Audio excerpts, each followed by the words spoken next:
अतिथिगण और सभी यहाँ उपस्थित हमारे दूर दूर से आए हुए कार्यकर्ता भाइयों बहनों, अभी जो भूमिका बनाई गई वो मेरे उद्बोधन का विषय नहीं है। मैं उस विषय पे नहीं बोलने जा रहा हूँ। मैं जो बोलने जा रहा हूँ वह है होली का महत्व। इससे पहले भी मैंने होली पे बहुत बार हर बार बोला है, तो आज मैंने पहली बार हमारे जितेंद्र जी से परिभाषा सुनी। होली यानी पवित्र, होली, होलीनेस बोलते ना, हिज होलीनेस, योर होलीनेस, पवित्रता का स्वरूप। पवित्र बनाने के लिए ये पर्व आया है। पवित्रता होगी तो परमात्मा स्वीकार करेंगे। परमात्मा को यदि कोई चीज स्वीकार है तो पवित्रता स्वीकार है। तो होली के माध्यम से हम और अधिक पवित्र बन जाए, ये परिभाषा उन्होंने आज दी। और ये सबसे, मैं समझता हूं, सबसे श्रेष्ठतम परिभाषा है। होली यानी अपने आप को पवित्र बना लेना, अपने आप को श्रेष्ठतम बना लेना। भाइयों बहनों, होली का मतलब होता है एक वासंती नवसृष्टि का पर्व। सस्ती यानी कृषि। हमारे देश को कृषि प्रधान देश कहा जाता है, और इस कृषि प्रधान देश में मातृभूमि की पूजा भी होती है और इस देश में कृषि की पूजा होती है। तो हमारे यहाँ फसल की पूजा करते हैं। फसल को, जो पहली फसल आती है इस मौसम की, उसको होली की अग्नि में भूनते हैं और उसको यज्ञ की अग्नि के माध्यम से स्पर्श करके उसी को आहार के रूप में लिया जाता है। पहले भगवान को दिया जाता है, फिर भोग स्वयं लगाया जाता है। इसलिए अग्नि से स्पर्श कराने के कारण ये नव सृष्टि का, एक प्रकार से नव सृष्टि का यज्ञ है। साल में 2 बार आते हैं ये यज्ञ। एक यज्ञ अभी होता है जो अभी होली के समय हो रहा है। एक यज्ञ दीपावली के समय होगा जब बालों को भूना जाता है, और उस समय जो फसल आती है उस फसल को भी दिवाली के साथ साथ अग्नि में भून करके खाया जाता है। तो वो होता है हमारी जो शारदीय नवरात्रि है, उसके पहले बाद आने वाली वो शारदीय नवसृष्टि पर्व है। यह है वासंतीय नवसृष्टि पर्व। इसलिए इस पर्व की बड़ी महत्ता है। होली लोगों को एक ही रूप में मालूम है। इस दिन जितना चाहो किसी से मजाक कर लो, किसी से भी जो चाहे बोल लो, कोई बुरा नहीं मानता। पर होली का मतलब है वसंत ऋतु के अंतर्गत आने वाला एक उल्लास का पर्व। हमारा जीवन उल्लासमय, हमारे जीवन में प्यार ही प्यार, सबके लिए, किसी के लिए बैर नहीं, किसी के लिए छल नहीं, किसी के लिए द्वेष नहीं। हम क्या करते हैं होली के दिन, होली के पहले सफाई करते हैं। चारों तरफ एक झाड़ झंखाड़, कांटे, लकड़ी, ऐसी जो स्क्रैप हो गया हो या पिछले 3-4 महीने में जो कचरा इकट्ठा हो गया हो, उसको इकट्ठा करके जलाते हैं। ये जो होली के लिए जो सब इकट्ठा किया है, कचरा भी इकट्ठा किया गया, कचरा जलाया जाता है ताकि गंदगी ना रहे। नवरात्रि आने वाली है, नवरात्रि में अगर गंदगी रहेगी तो बीमारियां होंगी। इसलिए पहले से ये सारी जो ठंडक के दिनों में आलस की वजह से और हम सबके जो अंदर जो एक प्रकार का जकड़ से गए थे हम, उसको मिटाने के लिए, गर्मी के लिए ये पूरा का पूरा जलाया जाता है कचरा। पर ये कचरा केवल बाहर का नहीं बल्कि अंदर का भी कचरा जलाए। हम अपने अंदर के द्वेष के कांटों को भी जलाएं, हम ईर्ष्या के कांटों को भी जलाएं, और किसी और के प्रति जातिगत द्वेष हो, किसी और के प्रति ऊंच नीच का द्वेष हो, अरे हम ऊंचे घर के हैं, छोटे घर के लोग, अरे हम ऊंची जाति के हैं, छोटी जाति के, जातिगत भेद, ऊंच नीच का भेद, लिंगगत भेद, मैं लड़का हूं ये लड़की है, बस इसी के नाम पर ऊंचे नीचे हो गए। इन सब चीजों को भूल के समता का पर्व है। तो होली एक प्रकार से उल्लास का पर्व है, होली समता का पर्व है, होली मातृभूमि की पूजा का पर्व है।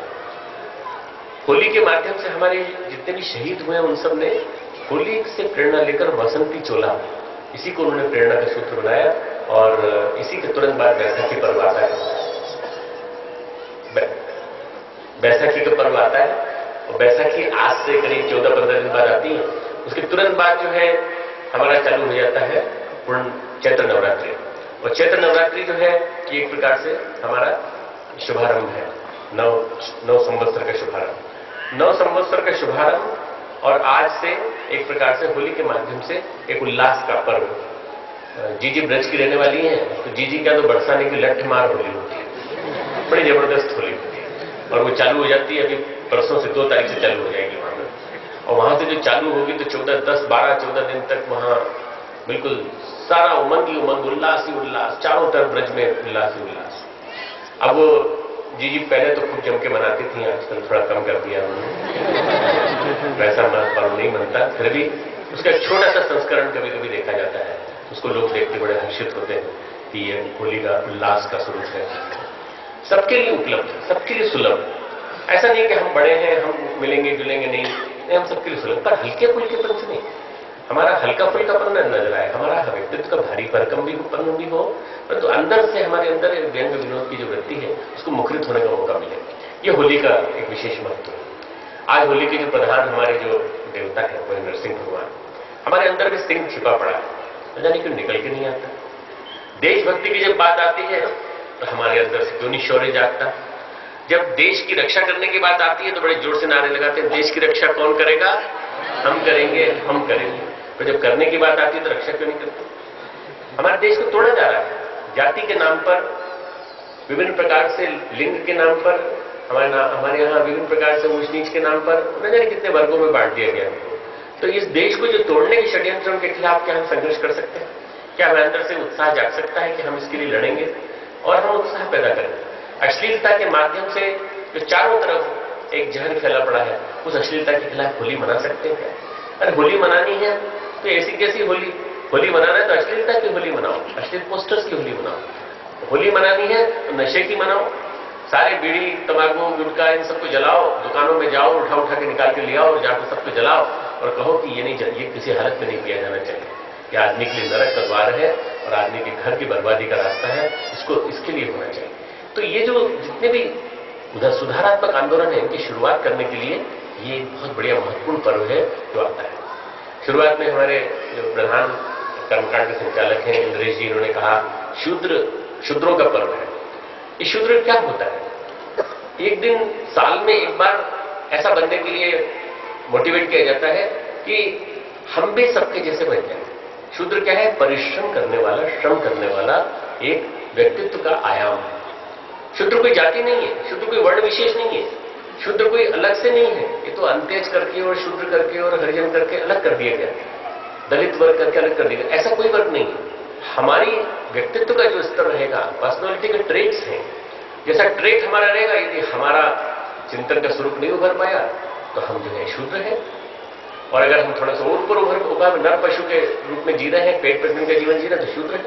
थोड़ा और ऊपर उभर के आ गए और समाज को व्यवसाय के माध्यम से कुछ ऊंचा उद्देश्य दे पाए तो हम वणिक है, यानी वैश्य है। इससे ऊंचा उठ के समाज की रक्षा करने का व्रत ले लिया और भुज उठा है प्रणकीम की तरह से हमने भी कहना चालू कर दिया तो हम क्षत्रिय हैं। यदि इससे आगे हम ज्ञान की सेवा करने लगे और ज्ञान का दान करने लगे, ज्ञान की उपासना करने लगे तो हम ब्राह्मण। ये ब्राह्मण, क्षत्रिय, वैश्य, शूद्र जो है व्यक्तित्व के आयाम है, डायमेंशंस ऑफ पर्सनैलिटी। इनको हमें निखारना है। हमारे अंदर का शूद्र बार बार जागृत होता रहता है। जब कभी तो मुंह से गाली निकल जाती है, ये क्या है? शूद्र। जब कभी मुंह से किसी के मुंह से कुछ निकल जाता है, वो तो ऐसा ही है। अब वो जो चाहे घर में सास बहू के लिए निकाले, चाहे बहू सास के लिए निकाले, चाहे सहेली सहेली के लिए निकाले, चाहे दोस्त दोस्त के लिए निकाले, ये जो निकलता है ये शुद्रत्व हमारा। इस शुद्रत्व को हमें ब्राह्मणत्व में बदलना है। हमें जीवन में, रोजमर्रा के जीवन में जो गलतियां गड़बड़ियां आ जाती हैं, इसको हमको ठीक करना है। परंतु एक दिन के लिए परमिट किया जाता है, मना लो जितना मनाना है, एक हो जाओ बिल्कुल पूरी तरह से, और उस दिन अपने आप को रंग लो पूरी तरह से, अपने आप को रंग लो। एक दिन के लिए होली मनाई जाती है। अब उस होली को क्या कर दिया गया है? ढेर सारे रंग में रंग लिया जाता है और आर्टिफिशियल रंग होते हैं। कुछ आंख में चले जाते हैं तो आंख में परमानेंट बीमारियां हो जाती हैं। कई बार चेहरे पे इतना ज्यादा हो जाता है कि वो पेंट लगा देते हैं, सिल्वर का और दुनिया भर का आर्टिफिशियल पेंट लगा देते हैं, तो न जाने कितने दिनों में जाकर धुलता है। हाथ में ये रंग जो है दिखता ही नहीं, बहुत दिनों तक ऐसा लगता है कि ये रंगीन हाथ है। क्या बात है? क्यों? खूब जम के होली खेली थी। होली खेलो, पर होली खेलने के साथ ध्यान रखो, जो शांति निकेतन की होली थी, ऐसी होली शांति कुंज की होनी चाहिए। ऐसी होली देव संस्कृति विश्वविद्यालय की होनी चाहिए।